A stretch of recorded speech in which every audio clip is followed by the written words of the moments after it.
So, what's going on YouTube and Twitch?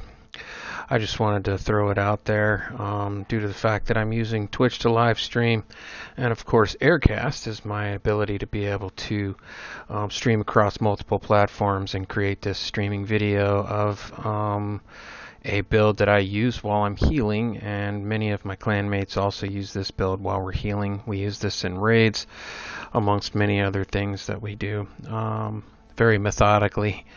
And I wanted to give a brief description of the build and the reasons why we use the different items inside the build. This build can produce up to 65% bonus damage for all members of the team. That's 30% bonus damage from all sources, and up to 25% from the healing build itself when they're at full armor. You also get a additional 10% damage to status affected targets due to the specialization that's selected. So anyways, to get into the build and make this video a little faster than my last one, we're going to go ahead and head into the other room. First, give a quick shout out to FKM Death Division, my clan for quite some time now, and these guys have been very supportive of my channel, and I have a fellow member, Slackadelic, who is also very supportive, and he's a co-streamer. He streamed multiple raid runs and kind of got me into streaming and has encouraged it quite often, has even suggested that I put these videos out. He just basically said that he doesn't like to do them, so he wanted me to do it. And so anyways, I'm going to go ahead and get into the rest of it here, and we'll go ahead and go to the specializations table to show you the specialization and talk about that a little bit. This is a future initiative based build, and we are in Survivalist spec. So we go into our survival tree, and you will see that we have a incendiary grenade, which is a great use of on a way to apply a status effect to an enemy. It's also a great crowd control item when you're in raids trying to control mortars on the first boss, among many other things that you can do with these grenades. You do get 7 of them, and they replenish rather quickly if you grab them up. You get 15% bonus to your outgoing healing also. This is a huge benefit as well because you produce enough heals with the build alone, and this bonus, as well as the gear set to the bonus of having outgoing or repair skills, and this allows you to be able to put out enough heals that you can keep group members up without group members dying, and you can also give them the ability to produce more damage. We get 10% protection from elites from this build, which particularly it's not one of the reasons why I chose the build, but it is a definite benefit when you're a healer if you can gain bonus protection from elites. Your armor kits also repair over 5 seconds instead of instantly, and they apply to all group members within 20 meters. This is also very nice when you're out of chems and you're out of a hive. You can throw on an armor kit and it applies to all your friendly team members that are within 20 meters. Huge bonus there, as well as for using the survival specialization as well. So another reason why we use this is this key point here. Group members get a 10% bonus damage to targets with a status effect. Most of the time when I run legendaries with my crew, we usually have somebody running crowd control or CC, so they're under the effects of foam, EMP, or some form of CC. But you can see here that I also have the Scorpio equipped, and it would apply multiple forms of status to an enemy and would allow them to take that additional damage. You get 5% ammo per second with your current weapon while you're performing a cover-to-cover move. Not necessarily something that we use in the build, but it is beneficial. You gain 10% skill haste while you're in cover. Hey, great. Most healers heal from cover anyways, being that we're usually shooting chems or throwing a hive. and possibly shooting our Scorpio from cover. So another huge benefit. You can see my gun tree is set for shotguns and marksman rifles to complement the backpack talent that I'll describe in a moment. I do have ARs set as well for an alternate form of a weapon to use. Say I needed to have reformation on a weapon, and I have a couple of ARs that I use reformation with. I found that that talent is not necessarily beneficial, as the uptime is rather minor. So let's go into the other portions of the build here. Alright, so specialization down. We're going to go into the Scorpio. So the Scorpio, as described in previous build videos, and as many of you may know, when you shoot a target, you apply status effects. First is poison, disorient, then shock, and on the 7th shot, you allow them to take 20% damage from all sources. Now, the key point here is going to be that when I hit someone with Scorpio or my marksman rifle, because of my backpack talent, I'm actually making them take 20% increased damage with the Scorpio and 10% increased damage with the marksman rifle. Scorpio causes 20% increased damage because I'm applying a status effect and I'm shooting them with a shotgun. So you'll see that my current weapon selected is a SOCOM MK20 SSR. Not necessarily the best sniper rifle in the game or marksman rifle in the game, but it is semi-automatic and I can put out multiple shots in one blow and try to get that debuff if I'm out of rounds in my Scorpio at that moment in time and I need to do that quickly.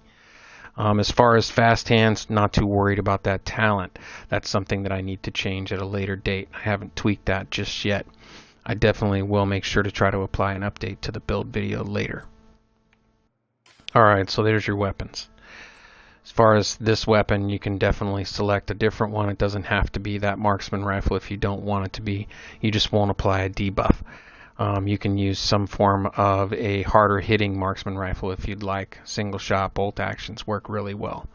So first off, let's go into the backpack description. I've selected the Alps Summit backpack for this healing build because it provides 20% repair skills on the 1 set bonus. I've also got an item here you can see that's optimized for 20% repair skills, 12% haste, with a 12% skill haste mod. The talent selected on this is opportunistic. You'll notice that my talent is modified so I can change it back and forth as needed. Another talent that you could use here if you didn't want to apply the additional damage to the targets would be something like Safeguard, where you receive 100% bonus when, or you do 100% bonus healing when you're at 100% armor. I prefer this one because all of my teammates can gain benefit from this and they can do more damage to the targets that I'm hitting with my shotgun, say a chunga that you're trying to take down and rip apart very quickly. This buff tends to help quite a bit. So secondly, and one of the most important parts of the build is going to be the BTSU data gloves. These gloves are set up to where they come with skill tier and skill haste and repair skills. You can see that mine are optimized. But the biggest part of these gloves is that they do transference overclock. They give you 15% hive skill haste per skill tier, so my hive can refresh rather quickly. That makes it to where when my heal hive goes down, it refreshes charges very fast. And upon overcharge, it can almost fully recharge all 36 charges once it's basically done being overcharged. So now detonating a hive refreshes your skill cooldowns and grants overcharge for 15 seconds. If it's skill tier 6, this effect also applies to all allies. Well, I'm at skill tier 6 in this build, and so it does apply to all allies. That effect is hugely beneficial to other skill tier users, and it's also beneficial to other allies that don't have skill tier because it shoots them into an overcharge anyway.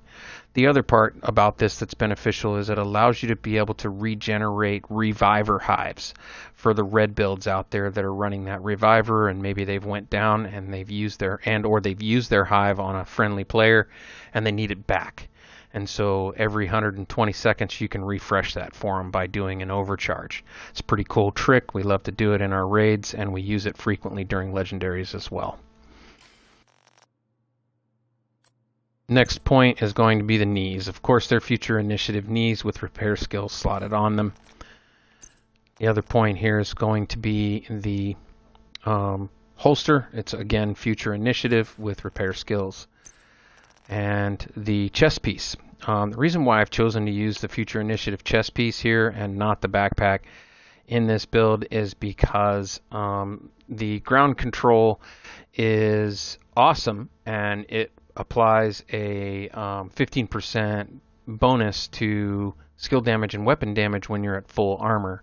A lot of players use the skill talent empathic resolve, and it basically gives you another 15% when they receive healing from you. One of the things that shouldn't be happening when you're running raids and when you're running legendaries is people should not be taking damage at all times.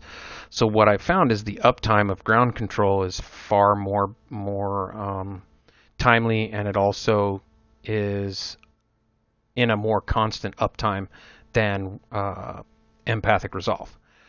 So now this chest piece makes ground control increase from 15% to 25%. So essentially, if you're running empathic resolve, you're giving everybody a 30% bonus from time to time. Versus this one, when everybody's at full armor, you're giving them a 25% bonus. That's while they're at full armor. So whenever they're at full armor, they receive this bonus. It's not timed, it doesn't have a duration, nothing like that. So this uptime, obviously, based on this particular tactical superiority and also ground control, is going to give you a larger amount of uptime. Now, you also do gain a benefit by running the 4-piece future initiative. When you repair an ally, you and all allies within 5 meters of you are also repaired for 60% of that amount. That's great, but, you know, I mean, that particular buff has its moments and its uses. I could definitely see you wanting to increase that with the backpack, which increases that to 110 or 120%. Yeah, great, but I like to give my groups a little bit more benefit to their damage so that they're doing a higher amount of damage and I don't have to do as much work. I can focus on healing. I don't have to do as much damage. I can shoot somebody with a shotgun and then focus back on healing. That's the reason why we run the backpack the way we do, and we run that opportunistic on it. So going into the face piece, of course, repair skills again with skill haste. So these are all the pieces, and that is the build. You will see that I do have my chem launcher set as my right skill. It does have a 7.5% heal on it with a 7.5 skill haste mod on it. The healing done by that is 1.268 million to an ally that I hit with the chem or that is standing close to the center of the charge when it lands. Now, the overtime repair is only 253 HP per second, but that's still pretty solid because in 3 seconds you can heal up most DPS and most skill builds. Tanks, on the other hand, you're going to need to plant charges directly on them.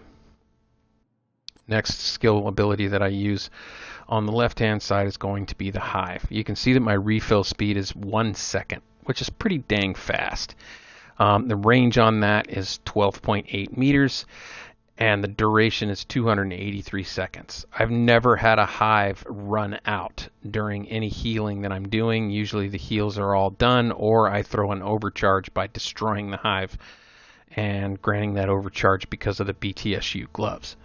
So now I do have the 5% healing mod on this. I have 4 repair charges, and I also run the battery pack for 4.9% duration because I really don't have any other choice as far as the mods go on that particular item. Anyways, that's going to be how you would run this build. If you want to, you can check out some of the gameplay at a later time. This video is pretty much done, and I just want to make sure that if you liked the video and you like the build, please throw a like and subscribe on the channel, and please comment on the video if you have any suggestions or you would like to know about other ways that you can run the build. You can definitely run this build in many other fashions, but I've found that this is the most beneficial to team players that like to run with their teammates on a constant basis. This is also one of the healing builds that we run in our 4-man teams when we do our timed runs.